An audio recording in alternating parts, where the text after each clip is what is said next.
My decision to change the criminal justice system and be part of a positive change in the criminal justice system started 25 years ago when I was a young man. I was walking from Jamaica um, YMCA, and I was going home after participating in a youth program at the YMCA, and I was stopped by the police. A blue and white vehicle had pulled up on on the street where I was walking. They stepped out. Now I had been stopped by the police before, so I knew being stopped and frisked, what it meant. I knew that what you had to do. You had to keep your hands open and out. You had to respond yes sir, no sir, and you had to do what the police asked you to do. And that night I did exactly what I've always done in the past because it's happened to me before. But unfortunately, what happened was, they held me there. And when they held me there, I knew there was something else going on. And I saw an unmarked police vehicle slowly driving up, and my heart sank because I realized that what they were doing was not a stop and frisk, but actually something different. And my heart sank because I was praying that, someone didn't misidentify me as something that had done something. Somebody made an allegation against me to have done something wrong.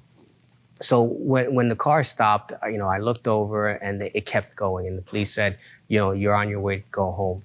And that shook me up. And when I got home, I spoke to my brother about it. My brother said, if you want to do something, don't get angry and mouth off at the police because that's just going to get you arrested and it's going to ruin your life. Do something positive. Find a way to change the system. Find a way to do something to help yourself, help your family, help your community. And that's what I did. I joined I served as a student at St. John's University, the criminal justice program.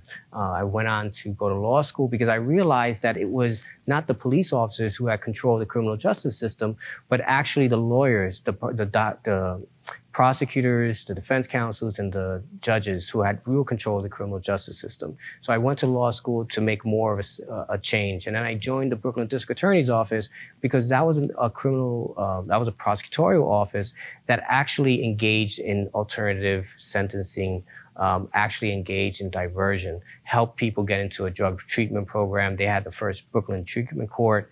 They had the first Domestic Violence Bureau, and they also had the first Family Justice Center. So they were engaged in this type of diversion when I joined, and I saw this as my opportunity to continue to change the system from within.